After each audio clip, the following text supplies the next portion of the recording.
Hello my YouTube family friends, આજે હું તમારી સાથે શેર કરવાની છું કાળા ચણાનું શાક. એટલે કે દેશી કાળા ચણા આવે છે તેનું પંજાબી સ્ટાઇલમાં અને ઢાબા સ્ટાઇલમાં ગ્રેવીવાળું ચણાનું શાકની રેસીપી આજે હું શેર કરવાની છું. તો ફ્રેન્ડ્સ, વિડીયોને એન્ડ સુધી જોવાનું ભૂલશો નહીં. તો hello friends, welcome back to Bhavini's kitchen. તો ફ્રેન્ડ્સ, કાળા ચણાનું પંજાબી સ્ટાઇલમાં ગ્રેવીવાળું શાક બનાવવા માટે 2 કપ દેશી ચણા લીધા છે. ફ્રેન્ડ્સ, દેશી ચણા છે તે કાબુલી ચણા કરતાં નાના હોય છે અને થોડા શ્યામ જેવા એટલે બ્રાઉન કલરના હોય છે.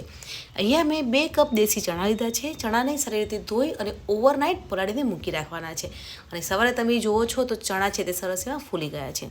હવે ચણાને બાફવાના છે એટલે પ્રેશર કુકરમાં ચણાને લઈ લેવાના છે. 1 ગ્લાસ પાણી ઉમેરવાનું છે અને સ્વાદ પ્રમાણે મીઠું એટલે અડધી ચમચી મીઠું ઉમેરી અને 3 થી 4 વિસલ થાય ત્યાં સુધી આપણે કુકરમાં ગેસ પર થવા દેવાનું છે. ચણા છે તે બફાઈ ગયા છે. તો હવે આપણે ગ્રેવીવાળું શાક બનાવવાનું છે. તો શાક બનાવવા માટે પેનમાં 2 ચમચી તેલ લેવાનું છે. તેલ ગરમ થઈ જાય પછી અડધી ચમચી જીરું અને રાઈ ઉમેરવાની છે. ચપટી હિંગ ઉમેરીશું. ખડા મસાલા લેવાના છે એટલે તમાલપત્ર, તજ, લવિંગ અને ઇલાયચી લીધા છે. તમને ક્રશ કરીને ખડા મસાલા લેવા હોય તો પણ તમે લઈ શકો છો. હવે ખડા મસાલાને થોડાક એવા સાંતળવાના છે. પછી અહીંયા ચોપ કરેલી મેં ડુંગળી લીધી છે. અહીંયા મીડિયમ સાઇઝની 2 ડુંગળી લીધી છે, તેને મેં ચોપરમાં ચોપ કરી લીધી છે. તે ઉમેરવાની છે અને સાંતળવાની છે. એ થોડીક એવી બ્રાઉન કલરની થઈ જાય ત્યાં સુધી સાંતળીશું.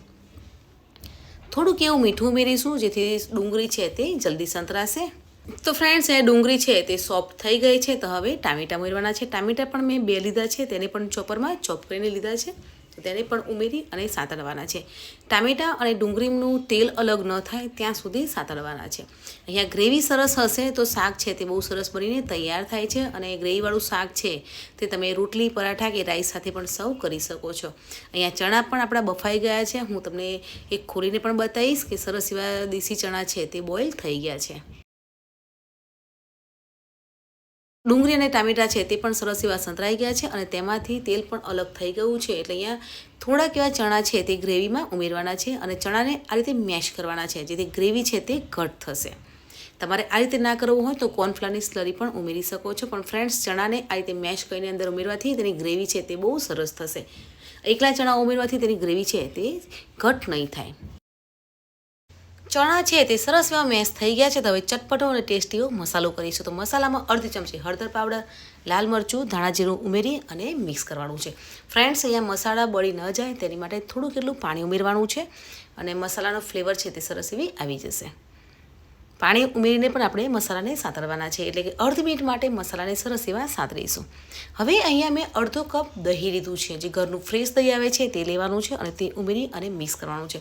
ફ્રેન્ડ્સ, દહીં ઉમેરવાથી મસાલા ચણા છે તેનો ટેસ્ટ છે તે બહુ સરસ આવશે અને એકદમ રેસ્ટોરન્ટમાં અને ઢાબા ઉપર મળતું હોય છે તેવો જ ટેસ્ટ છે તે આવશે. ખટ મીઠા ચણાનું શાક છે તે બનીને તૈયાર થશે.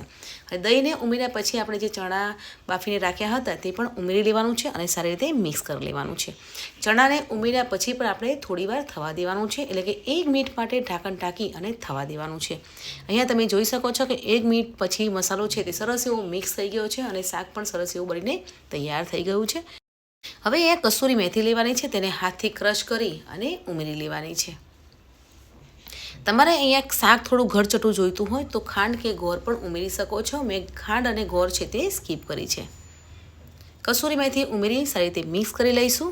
ગ્રેવીવાળું શાક છે તે બનીને તૈયાર થઈ ગયું છે. તો ઉપરથી લીલા ધાણા ઉમેરી અને શાકને સારી રીતે મિક્સ કરી લેવાનું છે. ફ્રેન્ડ્સ, રેસ્ટોરન્ટ સ્ટાઇલમાં અને ઢાબા સ્ટાઇલમાં આપણું આજનું દેશી મસાલા ચણાનું શાક એટલે કે ગ્રેવીવાળું શાક છે તે બનીને તૈયાર થઈ ગયું છે. તો ગેસને બંધ કરી અને ગરમા ગરમ શાકને સર્વ કરીશું.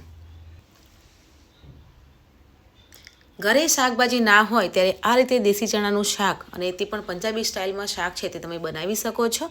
તો શાકને સર્વિંગ પ્લેટમાં સર્વ કરીશું. અને આજે આપણે સર્વિંગ પણ પંજાબી સ્ટાઇલમાં અને રેસ્ટોરન્ટમાં જે રીતે સર્વ કરીને આપણને સર્વ કરતા હોય છે તે રીતે જ આપણે શાકને સર્વ કરવાના છે.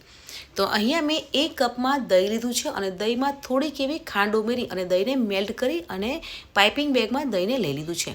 અને તે જ દહીંને આપણે આ રીતે ડેકોરેટ કરી લઈશું. તો સરસ એવું રેસ્ટોરન્ટમાં મળતું હોય અને ઢાબા ઉપર મળતું હોય તેવું જ સર્વ થઈ જશે. તો ફ્રેન્ડ્સ, આજની મારી રેસ્ટોરન્ટ અને ઢાબા સ્ટાઇલમાં ગ્રેવીવાળું દેશી ચણાનું શાકની રેસીપી કેવી લાગી કમેન્ટ જરૂર કરજો. વિડીયો ગમ્યો હોય તો પ્લીઝ વિડીયોને લાઇક કરો, શેર કરો, ચેનલને સબસ્ક્રાઈબ કરજો. મળીએ છીએ નવી આસાન રેસીપી સાથે. ત્યાં સુધી બાય બાય, ટેક કેર, જય શ્રી કૃષ્ણ.